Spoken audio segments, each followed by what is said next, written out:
Good evening. आज के इस सेशन के अंदर मैं आप सभी का हार्दिक अभिनंदन करता हूं, स्वागत करता हूं और मेरे सभी पदाधिकारियों को मैं सैल्यूट करता हूं कि जिन्होंने मेरे को ये अवसर दिया, आज लाइव आने का मेरे को मौका दिया। आज हम डिस्कस करेंगे कि आज 26/11 है, जो 26/11 एक महत्वपूर्ण डेट है, उसके बारे में हम डिस्कस करेंगे कि हमारे कितने जवान जो ना शहीद हुए थे इस दिन, और इसके साथ साथ में हम फिर लॉ ऑफ अट्रैक्शन की बात करेंगे कि किस प्रकार से हम अपने जीवन के अंदर अच्छी चीजों को क्रिएट कर सकते हैं, अच्छी चीजों को लेके आ सकते हैं। अगर ये लॉ ऑफ अट्रैक्शन का हम प्रयोग करते हैं हमारे सभी जवान या हम अपने जीवन के अंदर, तो किस प्रकार से हम अपने लिए इसका सदुपयोग कर सकते हैं, ये होता क्या है, उसके बारे में डिस्कस करेंगे। सबसे पहले मैं इंडियन वेटरन ऑर्गेनाइजेशन के फाउंडर सेंगर साहब को, वेटरन सेंगर साहब को जो ना सैल्यूट करता हूं कि साहब ने इस ऑर्गेनाइजेशन की स्थापना की, और इंडियन वेटरन ऑर्गेनाइजेशन की जो स्थापना की गई उसका एक मकसद है, वो है, सबसे बड़ा जो मकसद है कि जो भी हमारे शहीद हुए हैं उनके नाम हमेशा के लिए अमर रहे। साहब के मन में ये विचार आया कि जब एक बार कोई भी जवान शहीद होता है तो उस टाइम पे पूरा शासन प्रशासन वहां पे पहुंच जाता है, लेकिन उसके बाद में, शहीद होने के बाद में कोई भी दोबारा उसके परिवार से नहीं मिलता है। तो इंडियन वेटरन ऑर्गेनाइजेशन की स्थापना इसीलिए की गई कि जो भी हमारे वीर नारीज हैं उनको संभाला जा सके, उनको कभी भी अकेलापन न लगे, उनके साथ में हम सभी सैनिक खड़े रहें, जो वेटरन हैं हमारे उनके साथ में रहें, उनके किसी भी बच्चे को किसी भी प्रकार की कोई भी समस्या है, किसी भी प्रकार का कोई भी चैलेंज है, उसके अंदर हम सपोर्ट करें। इसी उद्देश्य को लेते हुए जो ना इंडियन वेटरन ऑर्गेनाइजेशन की स्थापना की गई। ये एक जो है निस्वार्थ भाव से संस्था चल रही है। सभी सारे के सारे वेटरन इसके अंदर अपने टाइम को इन्वेस्ट करते हैं निस्वार्थ भाव से, कि अगर हमारे वजह से किसी के चेहरे पे खुशी आ सके, हमारी वजह से किसी के घर में जो है कोई चैलेंज है वो दूर किया जा सके, तो यही इंडियन वेटरन ऑर्गेनाइजेशन का उद्देश्य है, यही एक मकसद है। उसके साथ साथ में हमारे जो एक्स आर्मी मैन है, हमारे भूतपूर्व सैनिक हैं, उनको किसी प्रकार की कोई भी समस्या, किसी भी प्रकार का कोई भी चैलेंज है तो उसको दूर करना, शासन प्रशासन के सामने उस बातों को नोटिस में लेके आना, ये हमारी इंडियन वेटरन ऑर्गेनाइजेशन का उद्देश्य है। इसके साथ साथ में समाज में ना सिर्फ पैरामिलिट्री, इवन पुलिस के जवान भी जो शहीद हुए हैं उनके लिए भी हमारी ऑर्गेनाइजेशन काम करती है और उनको भी श्रद्धा सुमन देती है। हमारी इंडियन वेटरन ऑर्गेनाइजेशन पिछले 2 साल से ज्यादा का समय हो चुका है ग्राउंड लेवल पर जाकर घर घर में जो भी हमारे शहीद हैं पूरे गांव को इकट्ठा करते हैं, और गांव को इकट्ठा करके उस परिवार को इकट्ठा करते हैं, और परिवार को इकट्ठा कर कर उसके साथ में जो है उस शहीद परिवार को बुलाते हैं, और वहां पे उस शहीद की प्रतिमा को जो ना श्रद्धा सुमन अर्पित करते हैं, उसके परिवार से श्रद्धा सुमन अर्पित करवाए जाते हैं, घी का दीपक जलाया जाता है, और उस परिवार को यह एहसास करवाया जाता है कि वो अकेले नहीं है, उनके साथ में आज हमारी इंडियन वेटरन ऑर्गेनाइजेशन की पूरी टीम उनके साथ में खड़ी हुई है, और इसके साथ में आज पूरे भारतवर्ष उनके साथ में है। उन्हें कभी भी अपने आप को अकेला समझने की जरूरत नहीं है, एक पूरा परिवार आधी रात को उनके लिए हाजिर है। ऐसे ही कुछ चीजें मैं आपके साथ में डिस्कस करूंगा। जब पहली बार हमारे नोटिस में एक किस्सा आया कि हमारा एक कारगिल का जवान जो शहीद हुआ था और उसकी फैमिली हमारे जींद डिस्ट्रिक्ट के अंदर नरवाना के अंदर रहती थी, उनका फोन आता है डिस्ट्रिक्ट प्रेसिडेंट साहब राजेंद्र सिंह रेड्डू साहब के पास में, और पता चलता है कि उनके साथ में लगभग 22 लाख की जो ना हेरा फेरी कर दी गई है, और उसके जो पैसे थे, जहां से वो पैसे निकले थे, वहां पे उनको किसी भी प्रकार का कोई भी रिस्पॉन्ड नहीं दिया जा रहा था। तो हमारी टीम पूरी वहां पे पहुंचती है और उनका वो सोल्यूशन के लिए आगे हाथ बढ़ाती है। इवन डिप्टी सीएम तक को वो चीजें लिख कर दी गई, और डिप्टी सीएम ने ऑन द स्पॉट जो है हरियाणा के बोला डीएसपी साहब को कि इसको पर्सनल जो ना आपने हैंडल करना है, और उस केस को बिल्कुल तेजी के साथ में शासन प्रशासन जो है तहकीकात कर रहा है, और वो फैमिली भी आज उसे महसूस हुआ कि मैं अकेली नहीं। तो एक टाइम ऐसा था उस फैमिली ने डिसाइड किया था कि हम अपने जीवन को त्याग देते हैं कि हमारी पूरी जिंदगी की कमाई वो चली गई है। लेकिन हमारी टीम के मेंबर्स वहां पे गए, मैं भी इस समय वहां पे गया, उनको समझाया कि आपको घबराने की जरूरत नहीं है, आपका हक आपको मिलेगा, आपके साथ में ये पूरी टीम खड़ी हुई है, पूरा देश आपके साथ में है। जब ये आश्वासन उनको दिया गया तो उनको थोड़ी सी राहत मिली और आज वो रिलैक्स के साथ में अपने घर पे रह रहे हैं। इसी प्रकार से और भी कई सारे केसेस आए, जैसे इंडियन वेटरन ऑर्गेनाइजेशन ने जींद के अंदर से ही ये शुरुआत की, पहल की पूरे भारतवर्ष के अंदर। खेड़ी मसनिया गांव के सूबेदार रणबीर सिंह शहीद हुए थे, उसके जो ना एक लेटर लेकर डीसी साहब नरेश नरवाल के पास में गए और वहां पे जाकर उनको बोला गया कि सर ये शहीद का नाम जो ना गवर्नमेंट स्कूल के ऊपर आना चाहिए, ताकि उस शहीद का नाम अमर हो जाए और जो भी नए बच्चे पढ़ने के लिए स्कूल में आए उनके मन में ये बात जाए, उनकी मार्कशीट के ऊपर उस शहीद का नाम आए, ताकि वो अमर रहे, उनकी हिस्ट्री उनको पता चले कि किस प्रकार से। जय हिंद साहब, जय हिंद साहब ऑनलाइन आए हैं। साहब जय हिंद, सभी का मैं तहे दिल से जो ना धन्यवाद करता हूं साहब लोगों का और सैल्यूट करता हूं। एक बार मैं फिर से हमारे नेशनल प्रेसिडेंट और फाउंडर सेंगर साहब का तहे दिल से धन्यवाद करता हूं इस ऑर्गेनाइजेशन को बनाने के लिए। हमारे जितने भी पदाधिकारी हैं नीचे से लेकर ऊपर तक के सभी का मैं तहे दिल से धन्यवाद करता हूं। हमारे स्टेट प्रेसिडेंट वेटरन मलिक साहब का, चरण सिंह मलिक साहब का मैं दिल से धन्यवाद करता हूं। हमारे जोनल प्रेसिडेंट राजवीर सिंह साहब का और हमारे डिस्ट्रिक्ट प्रेसिडेंट राजेंद्र सिंह रेड्डू साहब का तहे दिल से धन्यवाद करता हूं कि मेरे को ये अपॉर्चुनिटी दिया, आज लाइव आने का मेरे को मौका मिला। तो अभी हमने आगे पहले 5 मिनट के अंदर हमारी आईवीओ का डिस्कशन किया कि हमारी आईवीओ किस प्रकार से धरातल के ऊपर काम कर रही है। जय हिंद साहब, सुमन पाल साहब जय हिंद, जय हिंद साहब, रिस्पेक्टेड जोगेंद्र सिंह साहब जय हिंद साहब, जय हिंद साहब, सभी का साहब तहे दिल से धन्यवाद, सभी को मैं सैल्यूट करता हूं। जय हिंद, नमस्ते साहब, नमस्ते।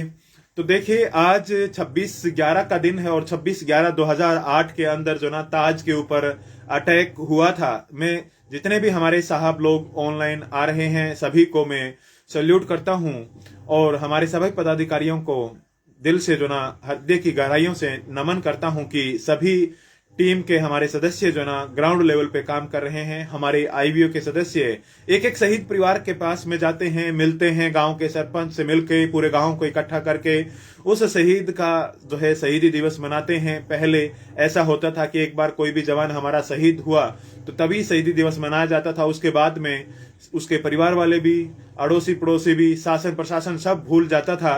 जय हिंद भगवंत सिंह साहब, जय हिंद साहब, जय हिंद, सभी को, सभी साहब लोगों को जय हिंद साहब। साहब आप सेशंस को जो है लाइक और शेयर करें ताकि ज्यादा से ज्यादा संख्या में हमारे साथ में सदस्य जो ना हमारे जुड़ सकें और ये एक अवेयरनेस जो ना पहुंच सके। तो सभी हमारे पदाधिकारियों को मैं सैल्यूट करता हूं। टाइम सीमा मेरे को दी गई है 25 मिनट की, उसको ध्यान में रखते हुए जो टॉपिक मेरे को दिया गया है मैं उसको कंप्लीट करने की कोशिश करूंगा। तो आज हमारी आईवीओ की जो स्थापना है वो हमारे शहीदों के लिए, उनके नाम अमर रहे। जींद भारत का पहला जिला बना जहां पे गवर्नमेंट स्कूलों के नाम जो ना शहीदों के नाम पे ट्रांसफर हो गए, उनकी प्रतिमाएं जो है स्कूलों के अंदर लगी और उसके साथ में आज हमारी टीम के एक एक सदस्य जाकर जो ना जो भी शहीद हुए हैं गांव के अंदर उस प्रतिमा का अनावरण करवा रहे हैं और वहां पे श्रद्धा सुमन जो ना चढ़ा रहे हैं। जय हिंद साहब, जय हिंद साहब, रेड्डी साहब जय हिंद, केसी रेड्डी साहब जय हिंद साहब, जय हिंद साहब, रामफल सिंह साहब, सुमन पाल सिंह साहब जय हिंद। सभी साहब लोगों को दिल की गहराइयों से नमन और सैल्यूट करता हूं मैं सभी साहब लोगों को। तो हमारी टीम जो ना स्कूलों के अंदर जाके पूरे गांव को इकट्ठा करके शहीद परिवार के हाथों से उस शहीद के आगे दीपक प्रज्वलित करवाती है, श्रद्धा सुमन अर्पित किए जाते हैं और उस मूर्ति का किसी मंत्री को बुलाकर नहीं, हमारे इंडियन वेटरन ऑर्गेनाइजेशन के जो सदस्य हैं उस शहीद को के परिवार के हाथों से उस मूर्ति का अनावरण करवाते हैं। पूरा गांव वहां पे रहता है, वहां के बच्चे, स्कूल के बच्चे वहां पे रहते हैं ताकि बच्चों के मन के अंदर देशभक्ति की भावना, राष्ट्रभक्ति की भावना जाए। और यही प्रस्ताव आज से लगभग 1 साल पहले हम डीसी नरेश नरवाल साहब के पास में लेके गए थे कि पूरे शहीदों के नाम जो ना गवर्नमेंट स्कूलों के नाम पे हों, वो कर दिया। जींद पहला जिला बना भारत का, पूरे हरियाणा में भी ये अनाउंसमेंट कर दिया गया है कि सभी के पास में, जय हिंद चाहर साहब, जय हिंद साहब, तो सभी पूरे भारतवर्ष के अंदर शहीदों के नाम जो ना स्कूलों के ऊपर, सड़कों के ऊपर लिखे जाएंगे और उनकी पूरी एक हिस्ट्री, किस वार में वो शहीद हुए थे, कब उनका जन्म हुआ, कब वो इनरोल हुए थे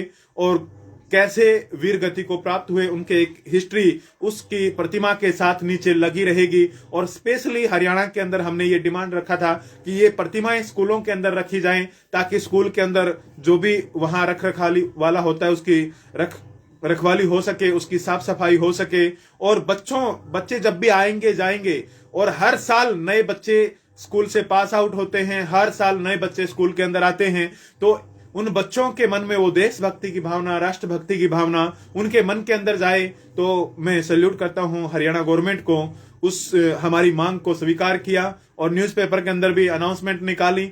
और मैं सभी, आज मेरे साथ में पूरे भारतवर्ष से हमारे पदाधिकारी जुड़े हुए हैं, मैं आप सभी से हाथ जोड़ के रिक्वेस्ट करता हूं कि जब जींद जिला ऐसा बन सकता है, हरियाणा के अंदर ऐसी चीजें की जा सकती हैं, तो पूरे भारतवर्ष के अंदर भी की जा सकती हैं। आप जहां के भी पदाधिकारी अपने एरिया के अंदर ये चीजें लेकर अपने जिलाधिकारी से मिले, वहां के मंत्रियों से मिले और उनके सामने जाकर अपनी आईवीओ की टीम ये ज्ञापन सौंपे कि जब जींद भारत का पहला जिला बन सकता है, जब हरियाणा के अंदर ऐसा किया जा सकता है, तो बाकी पूरे भारतवर्ष के अंदर क्यों नहीं किया जा सकता है, ताकि वो हमारे जो वीर जवान हैं, उन वीर जवानों की पूरी हिस्ट्री उस स्कूल के अंदर लिखी जाए, उनकी प्रतिमाएं सरकार की तरफ से वहां पे बनवा कर लगाई जाए, ताकि हमारे युवा जो पढ़ते हैं उनके मन में देशभक्ति की, राष्ट्रभक्ति की भावना जाए और हमारा फिर से एक सुदृढ़ जो है राष्ट्र का निर्माण हो सके और कोई भी ऐसी बाहरी ताकतें जो हैं हमें मजबूर ना कर सकें।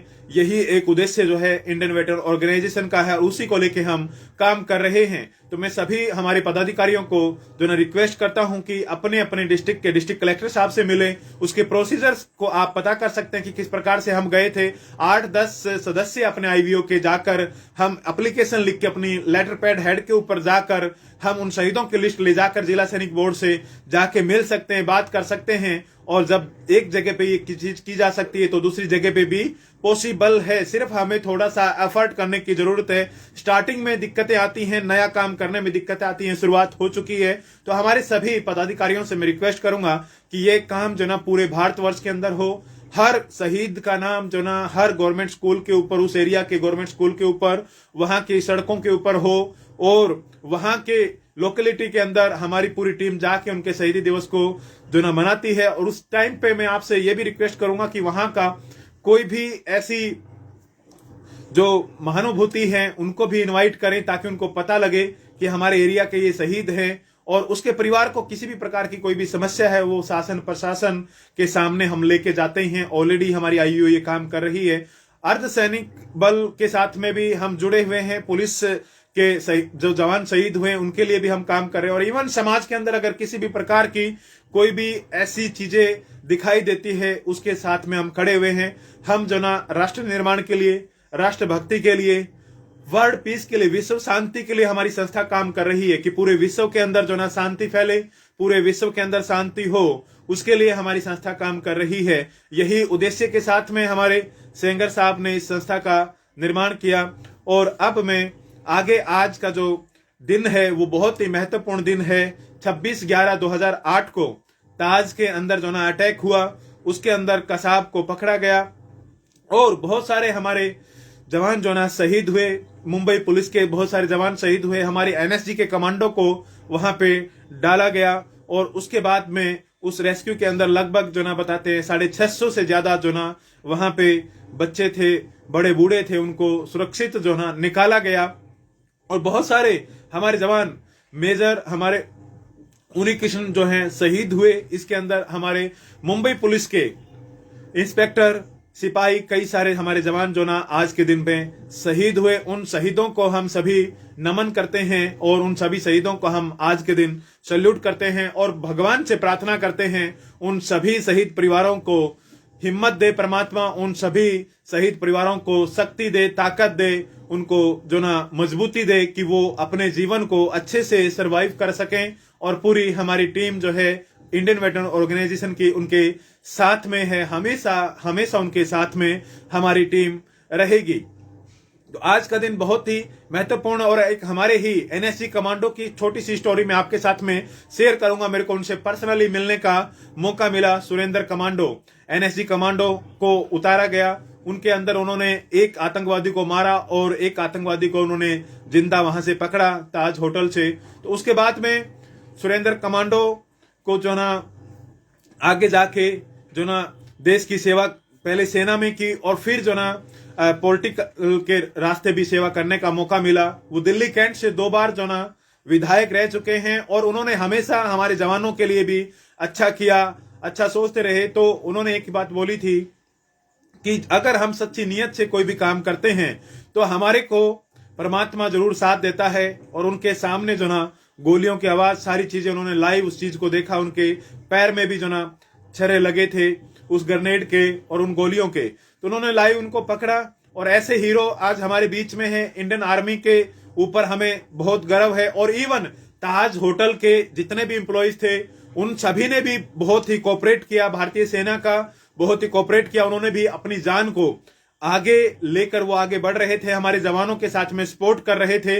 तो हम उस ताज होटल के सभी एम्प्लॉइज को जो वहां पे जिन्होंने शहादत दी, उन सभी परिवारों के लिए जो ना भगवान से प्रार्थना करते हैं कि उनके परिवार को शक्ति मिले, हिम्मत मिले, ताकत मिले। क्योंकि आज ही के दिन, जय हिंद अमरनाथ साहब, जय हिंद, जय हिंद साहब, जय हिंद।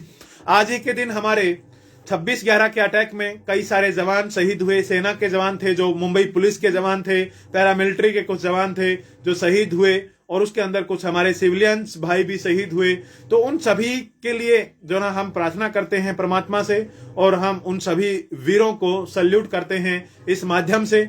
और देखिए कि किस प्रकार से 26/11 के अंदर जो ना हमारे जवानों ने रोल अदा किया, हमारे एनएसजी कमांडोज ने जो रोल अदा किया वो बहुत ही काबिले तारीफ था। और इसके साथ साथ में आज आईवीओ ने जो ये सिस्टम शुरू किया है, इंडियन वेटरन ऑर्गेनाइजेशन ने, कि देशभक्ति की भावना, राष्ट्रभक्ति की भावना हर घर घर में पहुंच सके और विश्व शांति का पैगाम जो ना हर घर के अंदर पहुंच सके, पूरे विश्व में शांति हो और ऐसे लड़ाई दंगे झगड़े जो ना दोबारा ना हो। उसके लिए हमारी आईवीओ टीम जो ना गांव के अंदर जाके पूरे गांव को इकट्ठा करके, पूरे मोहल्ले को इकट्ठा करके, स्कूल के बच्चों को खास करके इकट्ठा करके ऐसे उन शहीदों की पूरी कहानी जो ना शेयर करती है, बयां करती है कि किस प्रकार से हमारे जवान जो ना अपनी जान को हथेली पे रखकर अपने देश के लिए अपने प्राणों को न्यौछावर कर देते हैं, ताकि उस युवा पीढ़ी के मन में देश के प्रति, राष्ट्र के प्रति एक राष्ट्रभक्ति की भावना जाग सके। और बोलते हैं कि सबसे बड़ा धर्म जो ना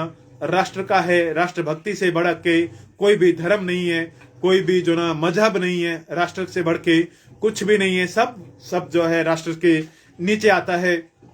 तो यही मुहिम हमारे इंडियन वेटरन ऑर्गेनाइजेशन ने स्टार्ट किया है। अभी मैं कुछ टाइम के लिए, जैसे हमने हमारे आईवीओ के उद्देश्यों को लिया, उसके बाद में अब आप सभी को एक चीज और मैं रिक्वेस्ट करना चाहूंगा हमारे सभी पदाधिकारियों को, सब लोगों को, कि देखिए कि किस प्रकार से अभी गवर्नमेंट ने जो भी हमारे एक्स आर्मी मैन है, अगर उनकी भी डेथ हो जाती है, उन्होंने भी जीवन अपना त्याग दिया किसी भी कारणवश से, उसके ऊपर भी जिला सैनिक बोर्ड के सदस्य और अपनी आईवीओ टीम के सदस्य वहां पे पहुंचते हैं, उनके भी नारे लगाए जाते हैं। अभी लेटेस्ट एक एग्जांपल मैं बताता हूं। 3 दिन पहले एक सूबेदार इकबाल जो ना एक्सपायर हुए, ब्रेन हेमरेज हुआ उनका, ब्रेन हेमरेज की वजह से उनकी इलाज के दौरान जो ना डेथ हो गई।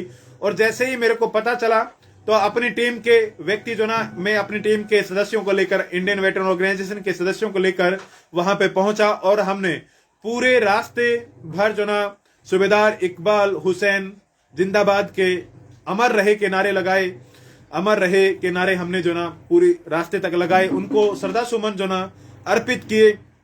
इससे उस परिवार को एक हौसला उपजाई हुआ, उनको लगा कि सेना में रहने के बाद नहीं, सेना के आने के बाद में भी कोई है हमारे साथ में जो खड़ा हुआ है, जो हमारे को मान सम्मान और रिस्पेक्ट देता है। तो मैं आप सभी से भी हाथ जोड़ के विनती करता हूं कि अगर आपके नॉलेज में कहीं पे भी कोई भी ऐसी हमारी एक्स आर्मी मैन की पता चलता है कि उनकी डेथ हो गई है, तो अपने 8-10 व्यक्ति अपनी कैप लगाकर वहां पे जाएं और उनके नारे लगाएं कि सूबेदार इकबाल हुसैन जो ना अमर रहे।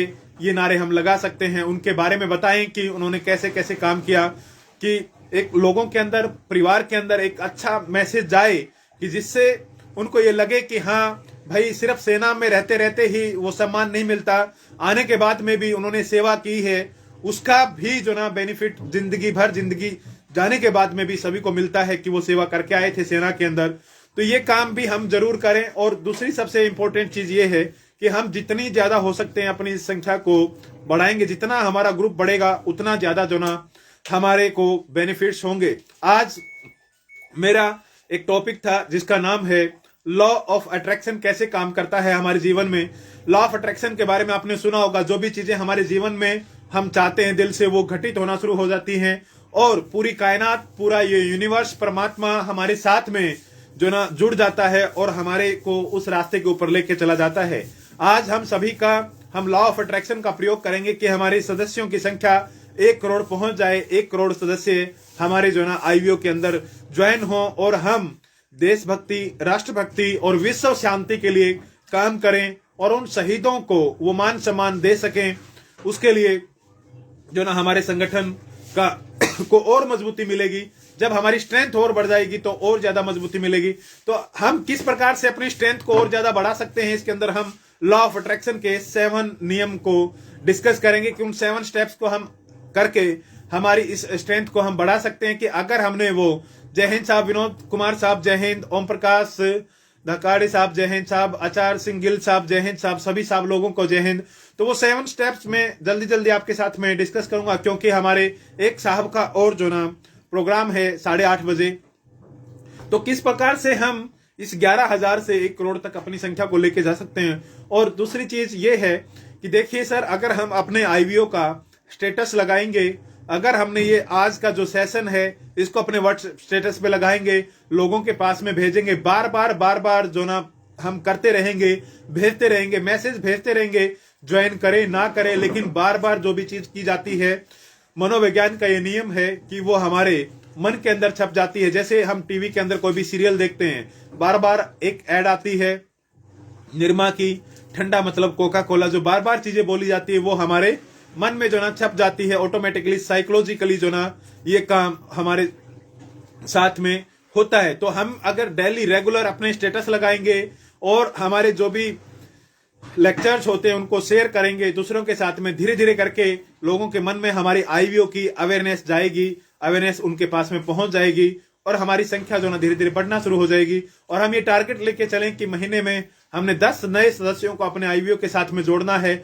और ये काम हम तब कर सकते हैं जब हमें अपने काम के ऊपर गर्व हो, जब हमें खुद को जो ना अच्छा लगे। जब तक हमें खुद को अच्छा नहीं लगेगा आईवीओ के साथ में जुड़ के, जब तक हमें अच्छा नहीं लगेगा इसके साथ में काम करके, तब तक जो है ना दूसरे लोग भी हमारे साथ में जो ना नहीं आएंगे। यानी कि अब वो 7 स्टेप्स हम डिस्कस करेंगे law of attraction. Law of attraction ना सिर्फ हमारे सदस्यों की संख्या बढ़ाने के लिए, हमारी हैप्पीनेस के लिए, हमारी रिलेशनशिप के लिए, हर चीज में वो चीजें काम करती हैं। वो 7 स्टेप्स अब मैं आपके साथ में डिस्कस करूंगा साहब।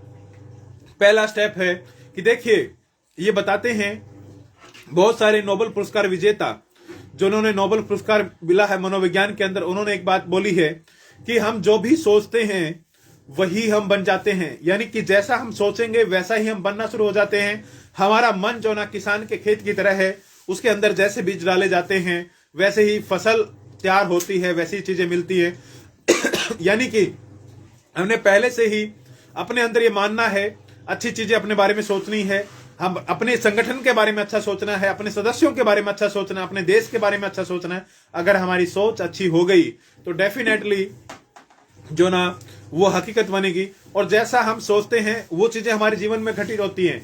यानी कि हम अच्छी विचार करें, अच्छा सोचे। अगर हमारे मन में हमने ये सोचना कि हमारे 1 करोड़ जो ना संख्या पहुंच चुकी है, हमारा संगठन बड़ा हो चुका है, जब लगातार हम ऐसा सोचते रहेंगे तो डेफिनेटली वो सोच एक दिन हमारी वाणी पे भी आना शुरू हो जाएगी और हम बोलना शुरू करेंगे। जैसा हम बोलते हैं, जैसा हम सोचते हैं, जैसा हम बोलते हैं, लगातार जैसा हम सोचते रहेंगे, जैसा लगातार हम बोलते रहेंगे, वो चीजें हमारे जीवन में होना स्टार्ट हो जाएंगी। चाहे वो किसी भी फील्ड की हैं, कोई भी क्षेत्र के अंदर आप इस सिद्धांत को इस्तेमाल कर सकते हैं, वो चीजें होना शुरू हो जाएंगी। लगातार जो सोचेंगे, लगातार जो बोलेंगे, वो चीजें हमारे चीज साथ में होना शुरू हो जाएंगी।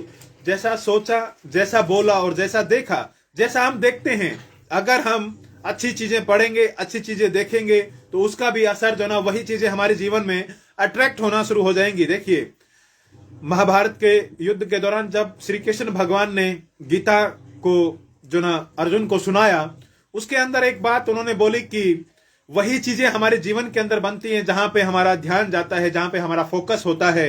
तो जिस चीज के ऊपर भी हमारा फोकस होगा, जिन चीजों को हम सोचेंगे, जिनको हम लगातार बोलेंगे, जिनको हम देखेंगे, वही चीजें हमारे जीवन में आना शुरू हो जाएंगे। हम देखना शुरू करें कि हमारा 1 करोड़ का परिवार हो चुका है, 1 करोड़ की संख्या हमारी हो चुकी है। जब हम ऐसा देखेंगे, ऐसा फील करेंगे, तो डेफिनेटली यूनिवर्स की पावर्स, हमारे सबकॉन्शियस माइंड की पावर्स जो ना काम करना शुरू करेगी। इसके बाद में चौथा जो स्टेप है, उसका बहुत ही इंपॉर्टेंट वो स्टेप है फील करना।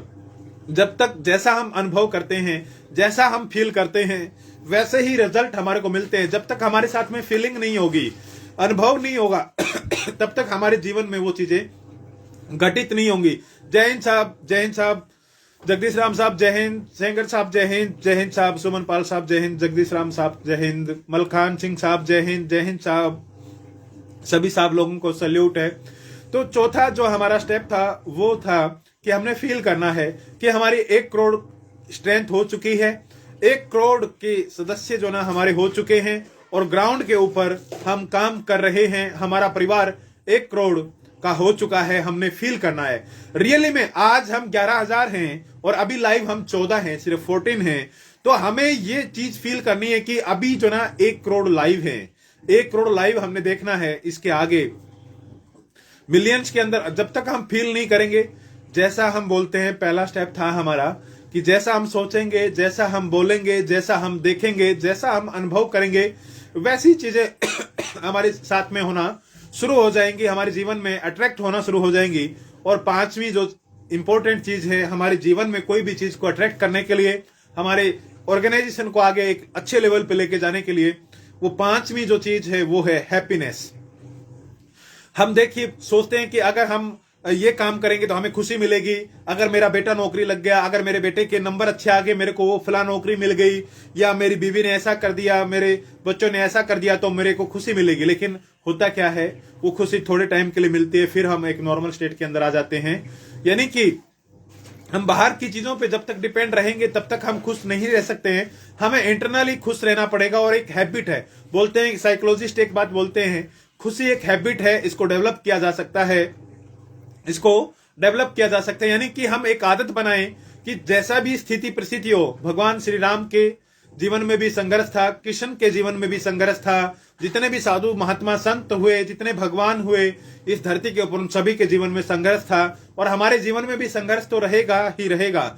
इसलिए हमें संघर्ष से नहीं घबराना है, हमें यह सोचना है कि मेरे जीवन में चाहे कुछ भी हो, मैं हमेशा खुश रहूंगा, हमेशा हैप्पी रहूंगा। और एक हैप्पी रहने का एक दूसरा कारण और है, एक दूसरा राज और है कि हम कैसे हैप्पी रह सकते हैं। देखिए, अमेरिका के अंदर एक ऑर्गेनाइजेशन है जिसने हमारी पूरी बॉडी की वैल्यू लगाई है। उन्होंने बताया है कि इंसान की जो बॉडी है ट्रिलियन के अंदर, यानी कि खरबों रुपए की बिकती है अमेरिका के अंदर। और उन्होंने एक बॉडी को तैयार किया जिसपे खरबों रुपए का खर्चा आया, उन्होंने सेम ह्यूमन बॉडी को बनाकर रेडी कर दिया है। लेकिन उसके अंदर एक कमी रह गई है, वो उसके अंदर जान नहीं फूंक पाए हैं, आत्मा नहीं डाल पाए हैं, वो नहीं डाल पाए हैं। तो ये सारी चीजें वहां पे देखी गई। तो अब हम क्या कर सकते हैं कि देखिए, परमात्मा ने इतना सुंदर स्वस्थ शरीर हमारे को दिया, उसके लिए हम धन्यवाद करें, उसके लिए हम ग्रेटिट्यूड फील करें, परमात्मा को शुक्रिया अदा करें।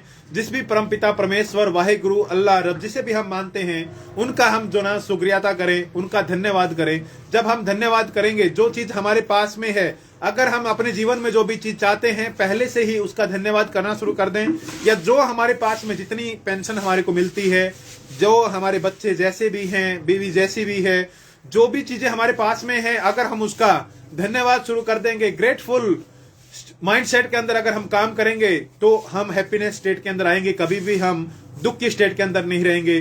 देखिए, कहानी के साथ में मैं आपके साथ में डिस्कस करूंगा। एक व्यक्ति के बच्चे का पैर कट गया, और पैर कटने के बाद में भी वो व्यक्ति बोल रहा है कि जो हुआ अच्छा हुआ, वो ग्रेटफुल कर रहा है, परमात्मा को धन्यवाद कर रहा है। और लेकिन एक व्यक्ति बोल रहा है कि आप कैसे व्यक्ति हो, आपके बेटे का पैर कट गया है और आप जो ना परमात्मा को शुक्रिया अदा कर रहे हो इसके लिए भी। तो बोलता है कि शुक्र है बाकी जो थे इसके साथ में उन्होंने तो अपने जीवन को त्यागना पड़ा, इनका तो एक पैर में काम चल गया है। इससे भी बड़ी चीज हो सकती थी, घटित हो सकती थी, परमात्मा ने इसको सिर्फ इतने के अंदर ही कंट्रोल कर दिया, इसलिए मैं धन्यवाद करता हूं। और अब तो जूतों के पैसे भी इसके बच जाएंगे। तो हर चीज के अंदर उन्होंने पॉजिटिव माइंडसेट को रखा। तो अगर हम पॉजिटिव माइंडसेट को रखेंगे, ग्रेटिट्यूड फील करेंगे, जो भी चीजें हमारे जीवन में अच्छी हैं या बुरी हैं उन सभी के लिए हम परमात्मा को धन्यवाद करें, शुक्रिया अदा करें, तो हम हैप्पीनेस स्टेट के अंदर आएंगे। और हैप्पी रह के, खुश रह के अगर हम कोई भी काम करेंगे, अगर आज ये सेशन हम अटेंड कर रहे हैं तो खुश रहकर अगर सेशन अटेंड करेंगे तो मजा आएगा। अगर हम खुश रह के काम करेंगे तो कामयाबी मिलेगी। अगर खुशी के लिए काम करेंगे तो हो सकता है कि हमें खुशी ना मिले। अगर खुश होकर काम करेंगे तो डेफिनेटली हमारे को सक्सेस मिलेगी। तो आज से हम एक कमिटमेंट करते हैं कि मेरे जीवन में कितना भी, जब तक मेरी सांसें चलेंगी तब तक मैं खुश रहूंगा। हमेशा मैं जो ना उस पिता परमेश्वर को ग्रेटफुल जो ना रहूंगा, धन्यवाद करता रहूंगा अपने पूरे इस बॉडी के लिए, अपने पूरे इस शरीर के लिए, अपने एक एक चीजें जो मेरे पास में परमात्मा ने दिया हुआ है उस सभी का मैं शुक्रगुजार करूंगा। इस हवा का, इस पानी का मैं शुक्रगुजार करूंगा, इस प्रकाश का, इस सूर्य का, चंद्रमा का, इस पूरे ब्रह्मांड का मैं धन्यवाद करूंगा। इन पेड़ पौधों का मैं धन्यवाद करूंगा, इन पहाड़ों का मैं धन्यवाद करूंगा, इन पेड़ पौधों का मैं धन्यवाद करूंगा, क्योंकि इन्हीं की वजह से हमारा जीवन जो ना आज चल रहा है। मेरे पूरा शरीर का, मैं एक ऑर्गेन का धन्यवाद करूंगा। मेरे शरीर के अंदर 80 बिलियन न्यूरॉन है, 60 ट्रिलियन सेल्स हैं, उन सभी का मैं तहे दिल से धन्यवाद करूंगा, जिसकी वजह से मेरा शरीर चल रहा है, मेरी सांसें चल रही हैं। उस परमात्मा की असीम कृपा की वजह से उस परमात्मा का मैं, परमपिता परमेश्वर का धन्यवाद करूंगा। उसके बाद में 6 जो स्टेप है वो है इन्वायरमेंट का बहुत बड़ा इफेक्ट होता है। हमें अच्छे लोगों के इन्वायरमेंट के अंदर रहना है, और अगर लोग हमारे आसपास में अच्छे नहीं हैं तो बहुत सारी यूट्यूब के ऊपर मोटिवेशनल जो ना वीडियोस हैं, बहुत सारी अच्छी अच्छी किताबें हैं, सकारात्मक सोच की अद्भुत शक्ति, वो किताब हम पढ़ सकते हैं। डॉक्टर जोसेफ मर्फी ने एक किताब लिखी है, अपने मन के द्वारा हम जीवन में जो भी चीजें चाहे उसको प्राप्त कर सकते हैं, अपने अवचेतन मन की शक्ति। डॉक्टर जोसेफ मर्फी की बहुत ही अच्छी किताब, उसको हम पढ़ सकते हैं। उसके बाद में हम देख सकते हैं कि गाँव के अंदर हीरे रहते हैं, एक कर्स ऑफ डायमंड किताब लिखी है, बड़ी सोच का बड़ा जादू, डॉक्टर डेविड जे सेवार्ट्स ने लिखी है, उसको हम पढ़ सकते हैं। ब्रायन ट्रेसी ने एक किताब लिखी है लक्ष्य करके, कि हम अपने जीवन में अपने लक्ष्यों को कैसे प्राप्त करें, उसको हम पढ़ सकते हैं। तो ये सकारात्मक किताबें वो हमारे को संगत प्रदान करती हैं, एनवायरमेंट प्रदान करती हैं। अगर हम इस प्रकार की, हम हमारे ग्रंथों को पढ़ सकते हैं, हमारी गीता है, कुरान है, बाइबल है, उनका हम अध्ययन कर सकते हैं। उनके अंदर भी बहुत सारी अच्छी अच्छी चीजें हम लेकर लर्निंग अपने जीवन में लेके आ सकते हैं। तो हमने अपने एनवायरमेंट को, बाहर के एनवायरमेंट से ज्यादा हमारे अंदर के एनवायरमेंट को प्रभावित करना। जो हमारे अंदर घटित होता है वही बाहर घटित होता। बोलते हैं जीवन में 2 बार चीजें घटित होती हैं, पहले आपके मन में और फिर धरातल के ऊपर। यानी कि अगर आज हमारे जीवन में कोई भी चीज घटित हो रही है, जाने अनजाने में कभी ना कभी हमारे सबकॉन्शियस के अंदर वो विचार गया है, वो बात गई है, तभी वो चीज हमारे अंदर घटित हुई है। और साथ में जो सबसे इंपॉर्टेंट चीज है कि हमें उसके काबिल बनना पड़ेगा। जो भी चीज हम चाहते हैं, जैसे 1 करोड़ की हम संख्या बनाना चाहते हैं, 1 करोड़ का संगठन हम बनाना चाहते हैं हमारा आईवीओ का, तो उसके लिए हमें उसके काबिल बनना पड़ेगा। हम अपने पास्ट के दिनों के अंदर जाते हैं, लौटते हैं। देखिए, एक फौजी बनने के लिए पहले अपने को 1600 मीटर की रनिंग क्वालिफाई करनी पड़ती थी, हमें उसके काबिल बनना पड़ता था, उसके पुशअप, उसके जो ना फिजिकल एक्टिविटी करनी पड़ती थी, रिटन एग्जाम देना पड़ता था, मेडिकल में पास होना पड़ता था। जब हम उसके काबिल हुए तभी हम सेना में गए। यानी कि आज हम जो भी चीज चाहते हैं अपने जीवन में, उसके काबिल हमें बनना पड़ेगा। यानी कि हम अगर उसके पात्र बन गए तो सुपात्र अगर हम बनेंगे तो परमात्मा हमारे पात्र के अंदर वो चीज जरूर डालेगा। तो हम सभी जो ना अपने आप को इस प्रकार से रेडी करें कि हम हर महीने 10-10 सदस्यों को अपने साथ में ज्वाइन करें और इस संख्या को आगे बढ़ाएं। और मैं सेंगर साहब से भी, हमारे वेटरन प्रेसिडेंट साहब से जो ना रिक्वेस्ट कर रहा हूं कि साहब, फेसबुक से के साथ साथ में हमारा चैनल जो ना यूट्यूब के ऊपर लाइव हो। मैंने इंडियन वेटरन ऑर्गेनाइजेशन का चैनल मैं बना रहा हूं, उसके ऊपर हमारा सभी हमारे लीडर्स का, जितने भी हमारे पदाधिकारी हैं, सबका उस चैनल के ऊपर लाइव हो तो ये बहुत अच्छा होगा। यूट्यूब के ऊपर एक एल्गोरिदम होता है, जो वीडियो हमारी बहुत आगे तक पहुंच सकती है, बहुत दूर तक जा सकती है। हमेशा आज जो ना दो जगह ट्रैफिक है सबसे ज्यादा, पहली है गूगल के ऊपर और दूसरी है यूट्यूब के ऊपर। तो यूट्यूब के माध्यम से अगर हम अपनी वीडियो, ये जो लेक्चर अगर ये यूट्यूब पे होता तो कई व्यक्तियों तक पहुंच सकता था, बहुतों के पास में जा सकता था, हमारा चैनल सब्सक्राइब हो सकता था, आगे बढ़ सकता था, हमारी संख्या बढ़ सकती थी। वहीं पे हम गूगल फॉर्म का लिंक डाल सकते थे, जो भी सदस्य बनना चाहे हमारे साथ में जुड़ सकते हैं। तो ये 7 सीक्रेट्स हमने डिस्कस किया कि हमारे जीवन में जो भी हम अट्रैक्ट करना चाहते हैं, और इसके लिए हमारे मन को कंट्रोल करने के लिए है योगा, एक्सरसाइज, मेडिटेशन बहुत ही इंपॉर्टेंट है। अगर हम साइलेंस में रहेंगे, मेडिटेशन करेंगे, सकारात्मक जो किताबें पढ़ेंगे, अपनी लर्निंग को बढ़ाते रहेंगे, तो हमारे जीवन के अंदर चेंजेस आता रहेगा।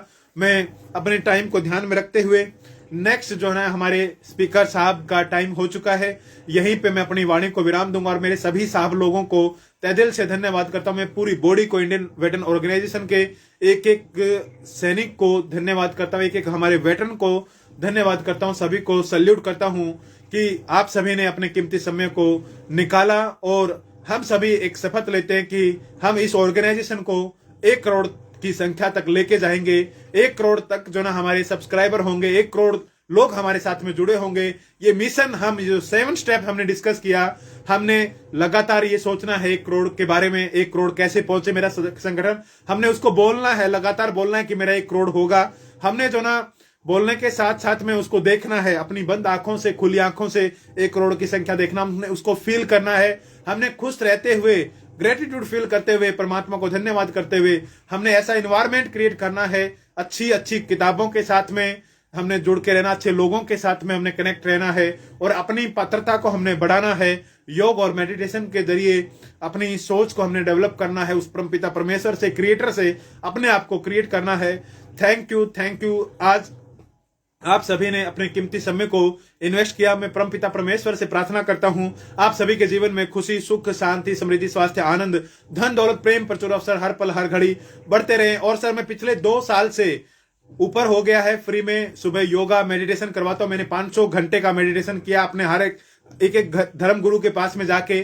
मेरा चैनल है Surendra Singh mind power trainer, वहां पे पूरे सेशन डाल रखे हैं, और लाइव भी आप जोड़ सकते हो। यूट्यूब पे मैं डेली लाइव आता हूं, सुबह 4:45 से लेके 5:45 तक 1 घंटे का सेशन रहता है, जिसमें हम शुद्ध विपासना ध्यान सीखते हैं कि बिना किसी नाम मुहूर्त के कैसे हम ध्यान लगा सकते हैं, कैसे हम अपने हिडन पोटेंशियल को बाहर निकाल के ले आ सकते हैं, कैसे हम अपनी एनर्जी को हाई कर सकते हैं, अपनी फ्रीक्वेंसी को हाई कर सकते हैं, यूनिवर्स की एनर्जी के साथ में अपनी एनर्जी को मैच कर सकते हैं। और मैं आपको गारंटी के साथ में एफिडेविट पर लिख के दे सकता हूं, अगर हमारे किसी भी जवान को किसी भी प्रकार की हेल्थ चैलेंज है, वो 90 दिन का चैलेंज मैंने शुरू किया हुआ है। 90 डेज के अंदर अपने घर के अंदर चारपाई के ऊपर ही बैठ के 90 दिन तक अगर लगातार कोई भी व्यक्ति उस चैलेंज को एक्सेप्ट करता है, उसको फॉलो करता है, तो डेफिनेटली उसका जो वेट उसने डिजायर वेट सोचा है, उसका हेल्थ का चेकअप वो करवा ले और 90 दिन के बाद में करवाए, तो उसकी सारी रिपोर्ट जो है सही होगी। शुगर, बीपी, थायराइड, उसके बाद में उसको स्ट्रेस, डिप्रेशन, एग्जाइटी,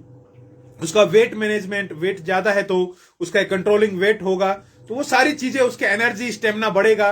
90 दिन का चैलेंज मैंने बिल्कुल हमारे सभी सदस्य, आपके परिवार में भी अगर किसी को हेल्थ चैलेंज है, आपके दोस्तों को, वो सुबह के टाइम पे, मेरा चैनल का नाम Surendra Singh mind power trainer है, वहां पे आप सर्च करेंगे। सुबह मैं यूट्यूब पे लाइव आता हूं और 90 दिन का चैलेंज हमने शुरू किया हुआ है। उसके अंदर हम चैलेंज करते हैं और मेडिटेशन भी करते हैं, और हमारा ये उद्देश्य भी रहेगा कि हमारी संख्या 1 करोड़ हम जल्दी से जल्दी लेके जाएं, और इस समाज के अंदर राष्ट्रभक्ति, देशभक्ति और जो हमारा मिशन है विश्व शांति का, उसको हम जो ना कामयाब बनाएं। जय हिंद सेंगर साहब, जय हिंद हमारे सभी पदाधिकारियों को, जय हिंद साहब, जय हिंद। थैंक यू साहब, थैंक यू। नए साहब का समय हो गया है, धन्यवाद साहब।